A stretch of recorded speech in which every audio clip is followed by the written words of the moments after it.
მოგესალმებით, გამარჯობა. მივესალმები მაყურებელს, მადლობა ამ ინტერესისთვის. რაც შეეხება სანქციების თემას, რომელიც არის გაგრძელება იმ საკმაოდ ეფექტური და მსუსხავი შედეგის მქონე გადაწყვეტილებების, რომელიც აქვს მიღებული ამერიკის შეერთებულ შტატებს, ევროკავშირს, ცალკეულ ქვეყნებს, ევროპული კავშირის და ბრიტანეთს და ბრიტანეთის გადაწყვეტილება კიდევ უფრო მეტად გრძნობიარეა და ალბათ უფრო მსუსხავი ეფექტის მომტანია. ბევრი ფაქტორის გათვალისწინებით ჯერ თავისთავად ცხადია, რომ ბრიტანული სანქციები, რომელიც არ არის ესე ავტონომიურად და მოწყვეტილი, იზოლირებული, თქვა, სხვა სანქციებისგან და ბრიტანელებს აქვთ არაჩვეულებრივი კოორდინაცია და ერთ-ერთი ყველაზე ძლიერი მექანიზმი მთელ მსოფლიოში და დემოკრატიულ სამყაროში არადემოკრატიული მმართველობის სუბიექტებზე ზეწოლის და სხვა მექანიზმების გამოყენების. ისინი ძალიან კარგად თანამშრომლობენ ამერიკელებთან და ევროპელებთან ერთად და კოორდინაციის განსაკუთრებული სქემა აქვთ და ამით გამოირჩევა საერთოდ ბრიტანეთი როგორც უძლიერესი მათ შორის დემოკრატიის მოდელით, საპარლამენტო მოდელით, ასევე სანქციებით. ამავე დროს ბრიტანეთს აქვს ბევრი სხვადასხვა საერთაშორისო სამართლებრივი დაცვის მექანიზმი, არ არის შემთხვევითი ხო, ბევრი დავა საერთაშორისო სასამართლოების და ასე შემდეგ, სწორედ ბრიტანეთში განიხილება ხოლმე სხვადასხვა ფორმატით და მათ შორის ივანიშვილის ქონების, ასე ვთქვათ, ერთგვარი კოლგა მოიაზრებოდა მათ შორის ამ ქვეყანაშიც და მისი საკმაოდ დიდი ქონებრივი ინტერესიც იყო, რაღაცა ჰქონდა ალბათ მას განცდა მეტი დაცულობის, მაგრამ აღმოჩნდა, რომ ბრიტანელები, რომლებიც ძალიან საქმიანები არიან და ცნობილია, რომ მათ საუბარზე მეტად უყვართ ქმედებებში გამოხატვა თავიანთი დამოკიდებულების და გადაწყვეტილებების, ძალიან სწრაფად იმოქმედეს და იმ ძალიან მოკლე დროში დაიწყეს კონკრეტული ნაბიჯები, რაც იყო მათ შორის მაპროვოცირებელი ივანიშვილისთვის, რომ მას მოეხდინა თავისი ქონების, ესე ვთქვათ, გამოტანა თუ გადატანა და სხვადასხვა უფრო დაცული სფეროების ძებნა. არ არის ასევე იოლი, მე მახსოვს ევროპის საბჭოში შესაძლოა იყოს სწორედ ის ღელვა, რომელიც საგრძნობია მის გარემოცვაში მათ შორის და მისი კონკრეტული გადაწყვეტილებებიდან გამომდინარე ბრიტანეთთან დაკავშირებით, ხომ?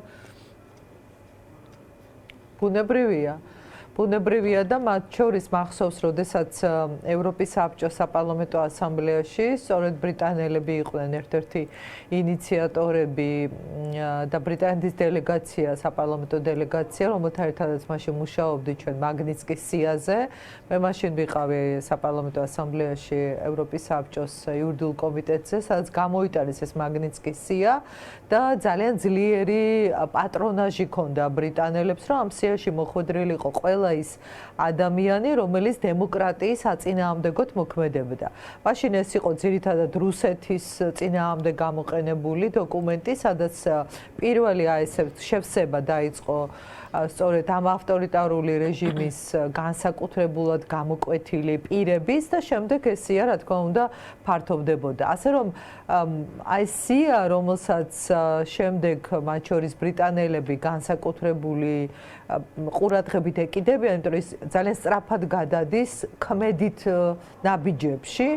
მას აქვს ძლიერი მექანიზმი, იმიტომ რომ ყველგან აი ერთიან სისტემაში ესე არ უნდა წარმოვიდგინოთ, რომელიღაცა ერთი ქვეყანა იღებს სანქციების თაობაზე გადაწყვეტილებას და ამით შემოიფარგლება. არა, მათ აქვს ერთიანი სისტემა უსაფრთხოების დაცვის, დაზვერვის, თავდაცვის, მათ შორის საბანკო სისტემები და ასე შემდეგ. ნუ ბევრი ფაქტორია შემაჯამებლად რო გითხრათ და ვიცნობ ამ თემას უფრო სიღრმისეულად საერთაშორისო სტრუქტურებში ამ მუშაობის გამოცდილებიდან გამომდინარე, რომ ძალიან ძლიერი ეფექტი აქვს ქალბატონო ანა და ამიტომაც არის უნდა იყოს შეწუხებული წესით, მაგრამ ეს შეწუხება უნდა გადაითარგმნოს მერე რაიმე რაციონალურ ნაბიჯებში, რომელსაც სამწუხაროდ ვერ ვხედავ. კი ბატონო, ეკა კიდე ერთი კითხვა მექნება თქვენთან უფლებრივ მდგომარეობასთან თქვენ იცნობთ ბუნებრივია Freedom House-ის კვლევა საქართველოსთან დაკავშირებით საქართველოს ნაწილში, სადაც გაუარესება არის როგორც პოლიტიკური უფლებების, ისე სამოქალაქო თავისუფლების კუთხით,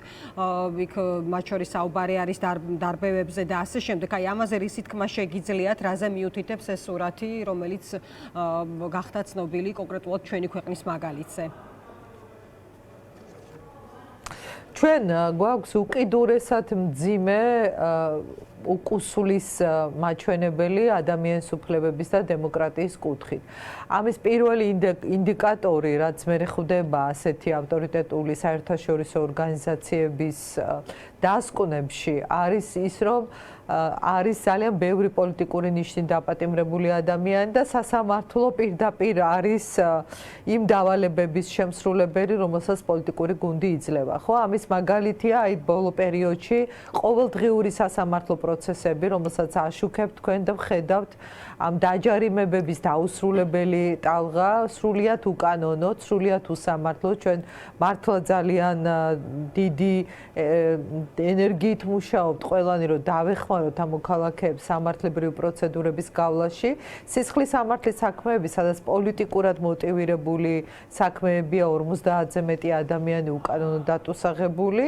და ამას ემატება ეხა ბოლო პერიოდში ეს რაღაცა ყველა პროცედურის დაცვის გარეშე საპატრულო სამსახურები უბრალოდ ეხა ქვითრებიც აღარ დააქვთ უკვე ხო ერთი პერიოდი იყო ეს დღეები რომ სახლებში მიქონდათ ნუ ეს რაღაცა კონკრეტული შინაარსის მატარებელია ვისაც უნდა მიიტანენ რომ ცადონ რომ ამით გარკვეული ემოციური ფსიქოლოგიური ზეგავლენა მოახდინონ მაგრამ არის შემთხვევები სადაც ადამიანები ეძებენ ამ ჯარიმების ქვითრებს და ვერ პოულობენ, მაშინ როდესაც ვალდებულება აქვს შესაბამის ორგანოს ეს პროცედურები გაიაროს. ამასთან ერთად გვაქვს სასამართლოში ყველაზე მძიმე სიტუაცია, აი გამოძიების კუთხით, რომ საერთოდ არაფერი არ ხდება, აი ამის პარალელურად ეხლა იცით თქვენ რამდენიმე დღის წინ თავდასხმა რომელიც მოხდა ხო პრეზიდენტ ზურაბიშვილის მიმართ.